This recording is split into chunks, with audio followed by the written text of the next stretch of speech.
كبير حلمي بكر، ومع مستشار حملة بسمة وطن الأستاذ المستشار أحمد المصري. برحب بكم. وفي كلمة الفنان الكبير حلمي بكر هيلقيها لسيادة المستشار. أستاذ حلمي، حضرتك كنت بتقول كلمة جوه، كنت هتقول إيه؟ أنا عايز أقول إحنا إعلاميا بنقرأ الفضل، ولكن الإعلام إزاي أصدق الإعلام؟ وبالتالي لما يكون الإعلام لا يكلف، ولكن الإعلام أصل الإنجازات اللي بتتم دي كلها عايز شيء نفسه اللي بيتكلم عن نفسه. إزاي الأرض هتتكلم عن نفسها؟ إزاي الناس هتبقى تغني اللي هتغنيه الأرض بعد كده؟ يوم ما يغني الناس يبقى أنت وصلت للنجاح، يبقى أنت الإعلام دخل في الدايرة المظبوط. إنما لما أجي أقول مثلا مذيعة بتقول لي إيه، وشوف كم فنان 100,000 وشوف كم بتاع وبتاع وشوف وتجيب لي بتصورني، ده زي السينما الصامتة. شابلن كان بيلعب اللعبه دي وكان الناس بتفهم ده. لا، الناس النهارده النقله اللي احنا فيها نقله غير طبيعيه. وانا قلت انا بشبه الراجل ده لابس خاتم سليمان، اول ما بيلمسه بيتحقق ايه؟ مش اللي ممكن يتحقق، لا المستحيل هو اللي بيتحقق.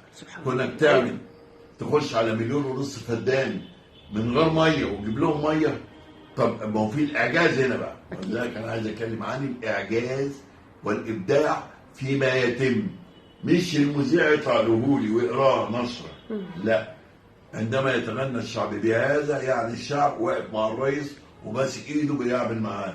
انما شعب واقف مستني النتيجه ما ينفعش. صحيح. النتيجه ممكن تتاخر لاولادك، ولكن في نتيجه، الواقع اللي على الارض واضحه، هو ده النتيجه. مظبوط. لازم كل انسان يحس بان ابنه وبنته ليهم مستقبل قدام. انما بالطريقه ديت انا مستني ايه؟ الحاجه ترخص. طب مش هترخص دلوقتي، طب ما هو ده بيبقى سبب، ولكن لازم ادي المبرر للمعيشه. مبرر يعني ايه؟ نطمن اللي حوالينا، مش تطمين. انا عايز اللي حواليه هو اللي يطمن اي حد حواليه. صحيح. الشعب نفسه هو اللي يطمن، لان الشعب واثق. الشعب فيه انجاز. قد ايه عماله اشتغلت في المشاريع دي؟ ملايين. صحيح. خلاص. قد ايه ناتج للارض؟ طلع كتير، بس لسه ما دقش طعمه الناس. طب الناس اصبحت لازم تكون رد فعل. الفعل هو اللي انجزه الرئيس، رد الفعل الشعب ده هيرد يقول ايه؟ ده رد الفعل. انما ما يبقاش فعل قصاده فعل، لا، فعل قصاده رد فعل. رد الفعل كان ايام جمال عبد الناصر الشعب بيغني له، حتى بيغنوا له في اللاشعور. عبد الحليم متى غنى؟ بص الناس طالعه تغني الاغنيه في الشارع لان تحولت الاغنيه الوطنيه الى عاطفيه. انا عايز العاطفه دي تشتغل عند الناس. لما نقوم بعمل انتاج، عمل في ظهر الراجل، ظهر الراجل يبقى رد فعل. الراجل هو فعل. طب الفعل، رد الفعل فين؟ ما هو الفن ده دي دور، يا فعل بيرشدك هتعمل ايه، يا بيدور عليك يقول انت عملت ايه. صحيح. هنا الصدق مهم جدا. مين يكتب ده بقى؟ مش مستألفاتي، ده دور حضرتك بقى، ده مؤلف يقعد واقول له لما يجي الارض في الزراعه ان شاء الله دخل الكرتون بتاع، لازم يتعمل عمل متكامل. صحيح. بيخش فيه الكروم، بيخش فيه النيل اللي هو اللي بيسموه ليه اسم بس مش في دماغي، انا مش عارف النهارده دماغي مالها. فبيخش فيه صدق، يشترك فيه بعض المطربين العرب. انت النهارده شركه عثمان محمد عثمان بتعمل في افريقيا اخطر سد من السدود. بتعمله منين؟ ايه الخبره اللي جات لها منين؟ تعالى شوف الخبره. انت كباري الكوبري الراجل مقاول، راجل اسمه احمد، مش قال لي نادى عليه الراجل، قال له هتكلف كام؟ قال له مليار. قال له انا هساعدك واديك 250 مليون بس تنفذ لي في سنه. قال له تمام يا فندم، على الاقل يجي من الموارد اللي هيعمل بيها الكوبري، وبعد كده الباقي نقسطه لك.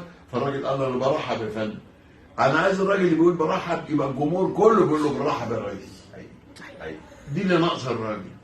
هو عمال بتشرح ليه؟ لان مش واصل للناس اللي انت بتقوله.